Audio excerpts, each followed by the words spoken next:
Great. Well, next we have Cam McNutt from the Division of Water Resources, where he's been for 18 years as a basin planner and for the last 13 years as their water quality assessment coordinator.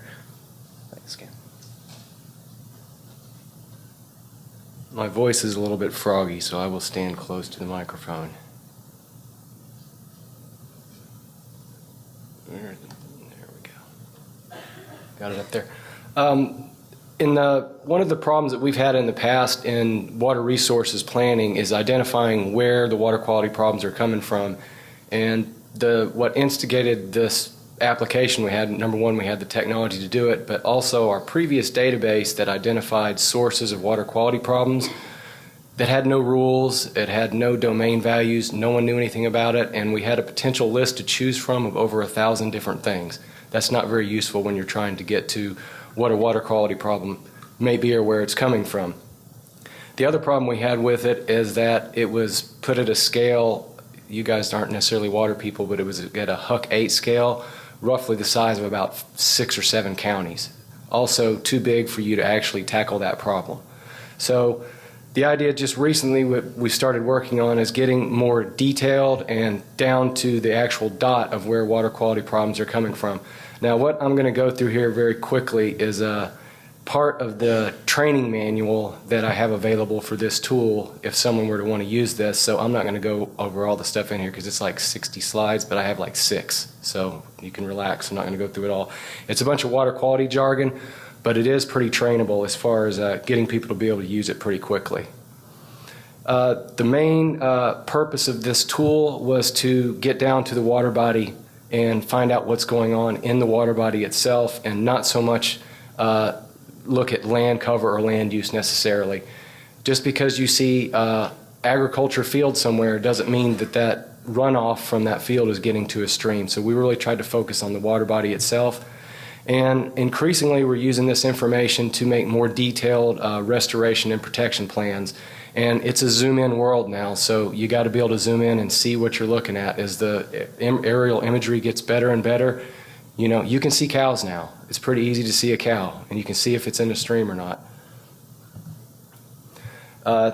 This is not real. I'm gonna do a dangerous live demo in a minute, so we'll see if that actually works out and you can see this better. The point here is this is a really simple tool. You have 5 choices for conveyances. That's the method that the water gets into the surface water, runoff water, and then you have 14 sources. So it's pretty simple, it's pretty generalized, but we have some pretty good instructions on how people can use this. It is a field application, but you can also run it on your desktop over imagery. It's the Esri collector app. You can use it with that if you have a login, or this general Esri online. A lot of people that we're working with still in kind of pilot phase are using it on the desktop. And I have piloted this with some UNC students that were doing an ecology project. And I had a 30-minute field session with them and then a 1-hour phone call, and they were able to go out and in 4 hours pretty much do a pretty thorough source and conveyance identification on a pretty good sized watershed. So conveyances, there's only 5 of them. I won't read this. This also is kind of water-based information. The important thing here is that we have a way to identify in a qualitative way what the strength of that conveyance is. In other words, how important is that to potentially causing a water quality problem. It's on a scale of 1 to 5. Here's an example from the training material, and this gives you exactly, there's also photos that you can see with this. It tells you what a pipe conveyance is. You can picture what a pipe is. It's made out of various plastics and other things. It's coming out of the ground. A lot of times you can't identify where the water is coming from that pipe. It's just a pipe that's landing in a creek. These usually have a high strength or a high signal, like a 4 or 5 out of the 5. That means that if you see water coming out of that pipe and it's not raining, then you probably got a real problem on your hands. So we want to identify those so we can prioritize those in our planning process to try to find resources to take care of what the problem is. And each of the conveyances and the sources all have examples of how you might rate this when you're going through the app.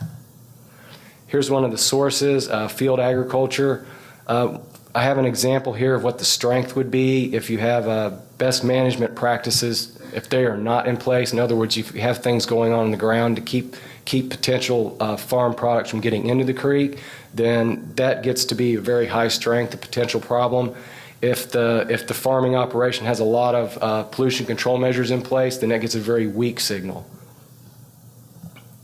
Another one that's more generalized is urban-suburban. If you're in a very urbanized landscape, stormwater is getting into surface waters. So what you have to kind of make the judgment in the field is how strong is that? Is it a little bit every now and then, or is it every time it rains, does the creek get blown out? So there is a little subjectivity in here, but again, this is a planning tool. If you were going to go out and actually try to fix these things, you would want to do an on-the-ground survey. That's when you get the engineers involved.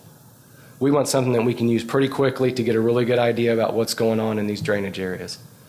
Okay, bear with me. How much time do I have? 4 minutes. I could waste a lot of time.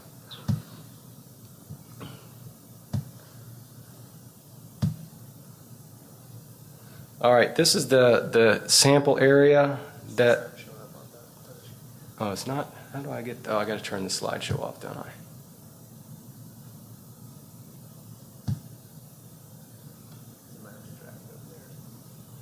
Oh, do I have to like drag it across the screen?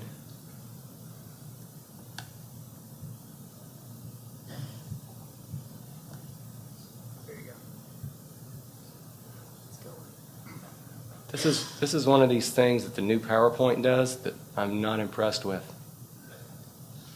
There you go. Now I gotta look backwards. Only 3 minutes, Cam. It's close.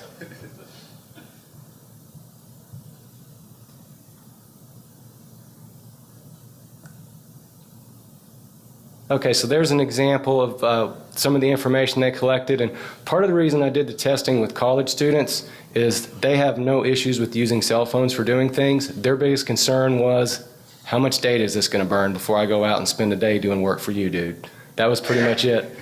And it wasn't that bad. They were able to do it pretty quickly, and now we found out that you can do this disconnected as well, so if you don't have a cell phone signal, you'll still be able to collect the information and load it up later on. You can take a photo with your camera.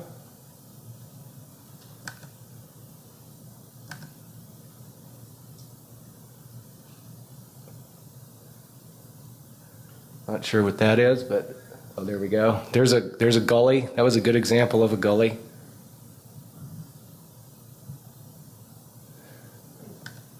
And if you get, and this is a freely available, I don't have this behind any logins or anything. I would like it if people want to try to give it a go, is to contact me so I can get the training materials to you. And I would like to know if people are using it for actual planning purposes. If the training materials are actually an attachment on a dot that's in the middle of the McKimmon Center. So you can go find it right there and open it up and get all the full training materials. And 2 minutes. We'll see if this will actually work in here.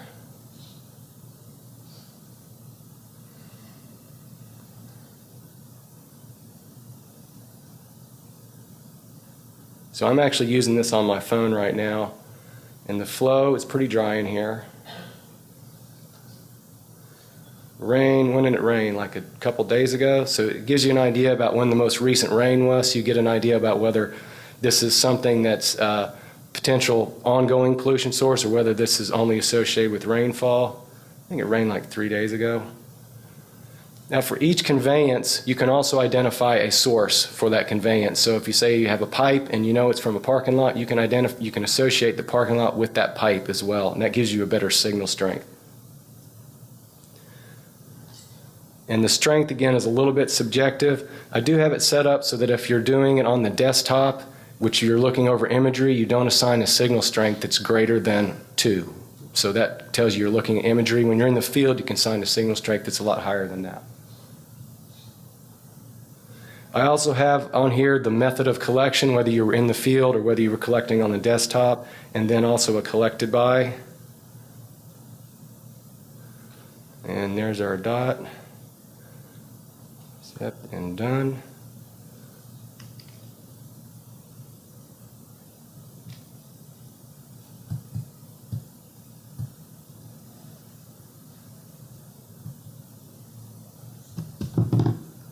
I'm on the clock. Come on, thing.